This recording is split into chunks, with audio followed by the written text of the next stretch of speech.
Hey guys, welcome back to my channel Witty Club. If you are new to my channel, I am Megha and I try and create home decor on a budget. आज मैं एक और पंच needle का project लेकर आई हूँ और इसमें बना रही हूँ मैं आईफोन के लिए कवर। बिना किसी देरी के फटाफट जो है हम बात करते हैं कि मैंने ये कैसे बनाया है। ये वाला वीडियो ना थोड़ा सा डिफरेंट होने वाला है मेरे बाकी के वीडियो से, क्योंकि इसमें जो मैं आपके साथ पॉइंट शेयर करने वाली हूँ वो मैंने पहले कभी शेयर नहीं की है। तो सबसे पहले हम स्टार्ट करेंगे पंच नीडल से कि मैं पंच नीडल जो है कैसे सिलेक्ट करती हूँ। तो सबसे पहले मैंने ऊन लिया और मुझे चाहिए था इस बार बहुत ज़्यादा, मुझे जो डिज़ाइन है ना वो बहुत बारीक बारीक सी चाहिए थी और फिनिश डिटेल पे चाहिए थी।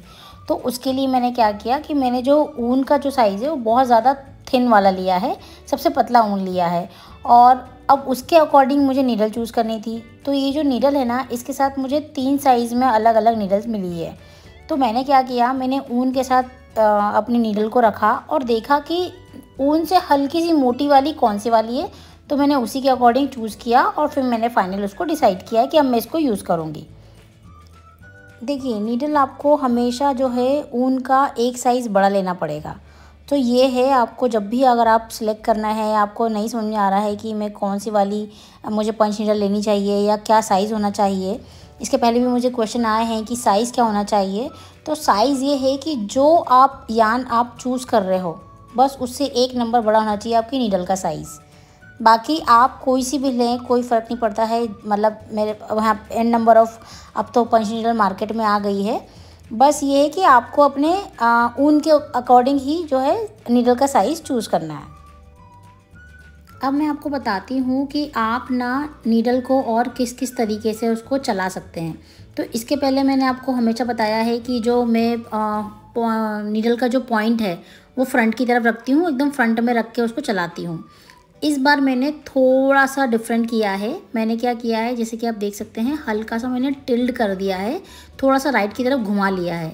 तो आप देखेंगे कि ये जो कर्व दिख रहा है आपको, ये आप अलग ही मतलब पहचान जाएंगे कि ये उसकी वजह से हो रहा है। बड़ा सुंदर सा डिज़ाइन आता है, हल्का सा जो ये स्टिचेस है वो कर्वी हो जाती है।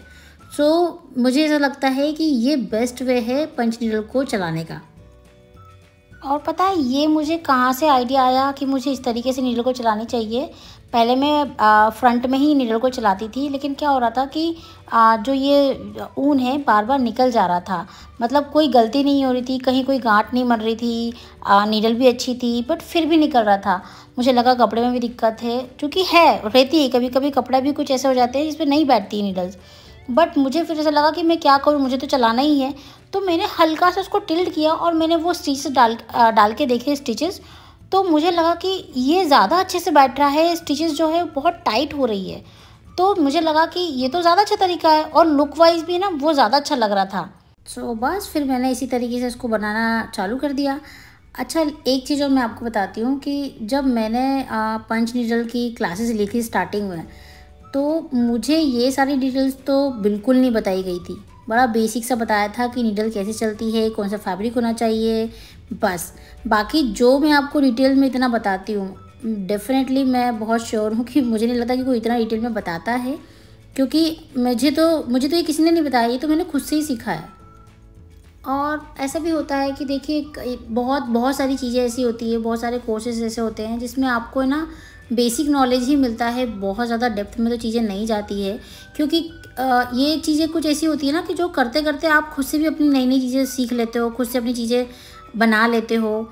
तो हो सकता है जो मैंने यहाँ पे ये बता रही हूँ वो उनको नहीं पता हो, या आई डोंट नो, बट मुझे तो ये चीज़ अपने खुद से समझ में आई है। ये मैंने खुद से निकाला है कि मैं इस तरीके से नीडल चलाऊँगी तो ये ज़्यादा बेटर फिनिश वे मतलब वाला लुक आएगा। तो ठीक है, मतलब मुझे ये चीज़ अच्छी लगी। अब मैं आपको ना थोड़ा सा फैब्रिक के बारे में बताती हूँ। देखिए, फैब्रिक का ऐसा है कि बोलते हैं कि मतलब मुझे तो यही बताया गया था जब मैंने सीखा था कि ये फैब्रिक होना चाहिए, इसी पे चलेगा, ऐसा है। बट क्या हुआ कि मेरे पास फैब्रिक का बहुत शॉर्टेज आ गया था, क्योंकि मैंने बहुत सारे प्रोजेक्ट बना लिए थे, लेकिन मैंने बिल्कुल वैसे ही बनाए थे जैसे मुझे बेसिक तरीके से बताया गया था। लेकिन मुझे प्रैक्टिस भी करनी थी, तो मैंने क्या किया कि मैंने सोचा कि प्रैक्टिस ही तो करनी है। तो मैंने ना बहुत नॉर्मल से जो घर में कपड़े नहीं मिलते हैं कॉटन के रफली, तो मैंने वैसे कपड़ों पर भी करना चालू किया। तो पहली बार में तो मुझे नहीं हुआ, क्योंकि मेरे पास नीडल भी अलग अलग थी। फिर मुझे पता है, मुझे करते करते समझ में आया, जब मैंने और डिफरेंट पंच नीडल ट्राई करी तो मुझे समझ में आया कि ओके, ऐसा नहीं है कि ये फैब्रिक है ये ख़राब है, या ये नीडल है तो ये ख़राब है, ये नहीं चल रही है, ऐसा नहीं है। पता है हर एक चीज़, मतलब हर एक चीज़ पे नहीं चलती है। मतलब जैसे कि हर नीडल हर कपड़े पे नहीं चलेगी और हर कपड़ा यूज़ नहीं होगा पंच नीडल के लिए। सो मैंने क्या किया कि मैंने जो पहले कॉटन का कपड़ा लिया, मैंने उस पर मोटी वाली पंच नीडल चला दी तो वो फट गया। मुझे लगा कि यार इस पर तो चल ही नहीं रहा है। फिर मैंने पतली वाली वही यूज़ करी तो उस पर बहुत अच्छे से बन गया। तो ये सब तो क्या हो रहा था कि मतलब ना धीरे धीरे ही समझ में आ रहा था करते करते। मैंने इतनी सारी पंच नीडल परचेज़ करी है, मैं आपको बता नहीं सकती कि आज की डेट में मेरे पास 12 से 13 पंच नीडल है, सब अलग अलग। लेकिन अगर मेरे यूज़ की है तो उसमें से सिर्फ 2 या 3 है जो मेरी यूज़ की है, बाकी सब भी यूज़फुल तो है बट वो हर फैब्रिक पे नहीं बैठती है, वो मॉन्क और डक के लिए ही बनी हुई है।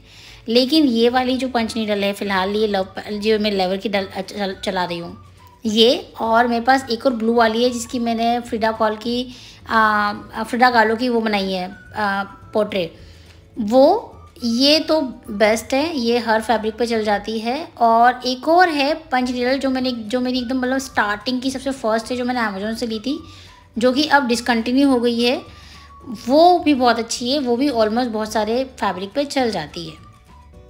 सो द पॉइंट इज़ कि मैंने इतनी सारी ख़रीदी, लेकिन मुझे बहुत लेट रियलाइज़ हुआ कि ज़रूरी नहीं है इतनी सारी खरीदो। आपको अगर एक सही टाइम पे आपके अगर हाथ में एक पंच नीडल अच्छी बैठ जाती है या मिल जाती है आपको, तो आपको दूसरी की भी ज़रूरत नहीं है।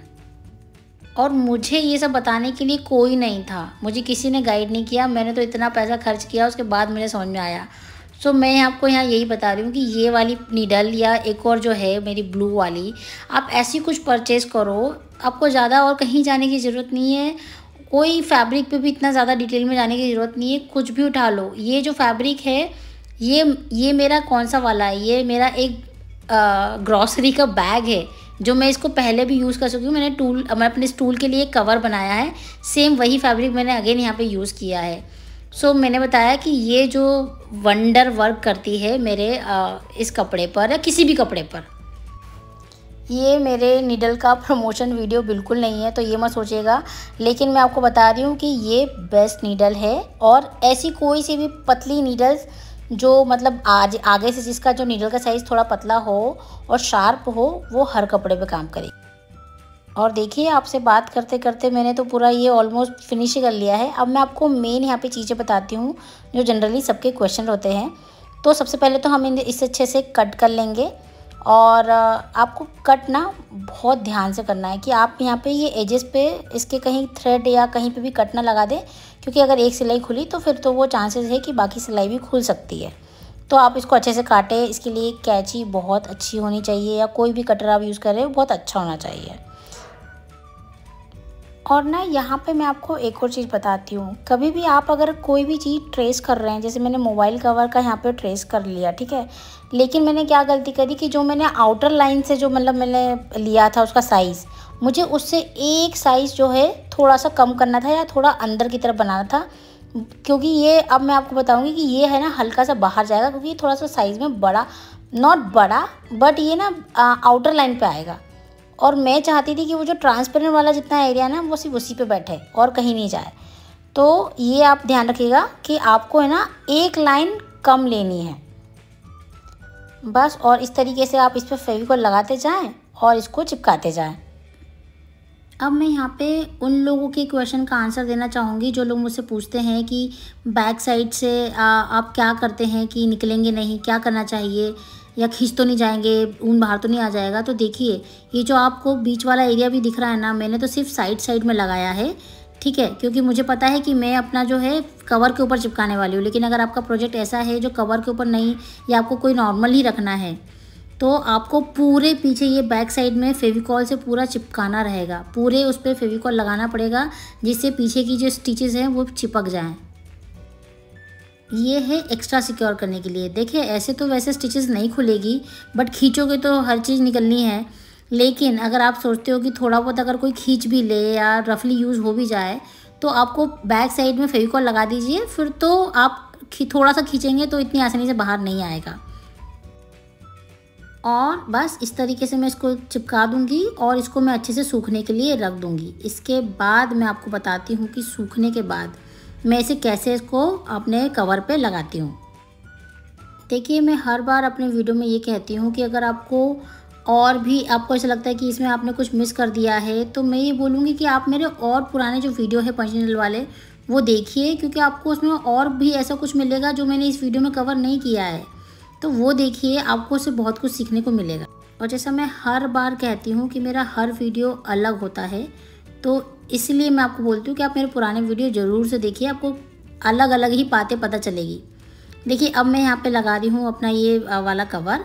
तो मैं क्या करूँगी, बस कुछ नहीं करूँगी, मैं यहाँ पे साइड में जितने भी मतलब इसके चारों तरफ है लगा लूँगी फेविकॉल और इसको इस पर अच्छे से चिपका दूँगी और इसको सूखने के लिए कुछ 1-2 घंटे छोड़ दूँगी। उसके बाद ये मेरा एकदम रेडी हो जाएगा। उसके बाद फिर मैं आपको फाइनल लुक दिखाऊंगी, लेकिन उसके पहले मैं यही बोलूँगी कि अगर आपको लगता है कि मैंने इसमें कुछ मिस कर दिया है या आपकी जो क्वेरी है वो इस वीडियो में रिजॉल्व नहीं हुई है या आंसर नहीं मिला है, तो आप मेरे दूसरे वीडियो देखिए। आई एम श्योर मैंने वो सब कुछ कवर करके रखा है जो आपकी क्वेरी है। और अगर मेरे बाकी के वीडियो देखने के बाद भी आपको ऐसा लगता है कि मैंने कुछ कवर नहीं किया है या मुझसे कुछ छूट गया है, तो मैं यही बोलूँगी आपसे कि आप कमेंट्स में मुझे लिख के बिल्कुल बताएं कि आपको क्या और जानना है। और या ये भी कर सकते हैं कि देखिए, मेरे पास जो और नीडल्स है, अगर आप चाहते हैं कि मैं उस पर ट्यूटोरियल दे दूँ पर्टिकुलर, या बता दूँ कि कौन सी नीडल कौन से फैब्रिक पे बैठ रही है, तो आप मुझे वो भी कमेंट्स में लिख के बता सकते हैं, तो मैं उस पर भी एक ट्यूटोरियल बना दूँगी।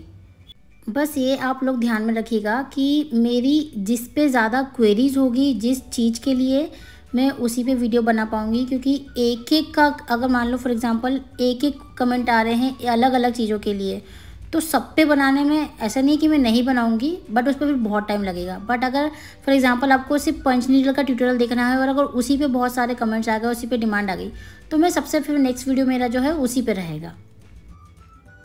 और लीजिए, इसी तरह बातों बातों में मेरा कवर जो है बन के एकदम रेडी है, मैंने इस पर लगा लिया है। अब मैं इसको ना और प्रॉपर वे तरीके से आपको जो है वीडियो दिखाती हूँ कि कैसा लग रहा है ये। And this is how it turned out. I hope you like this video. If yes, then hit the like button and please do subscribe my channel and you can also hit the bell icon so that आपको आने वाली video की notification जो है time to time मिलती रहे। I will see you in the next video. Till then, take care. Bye bye.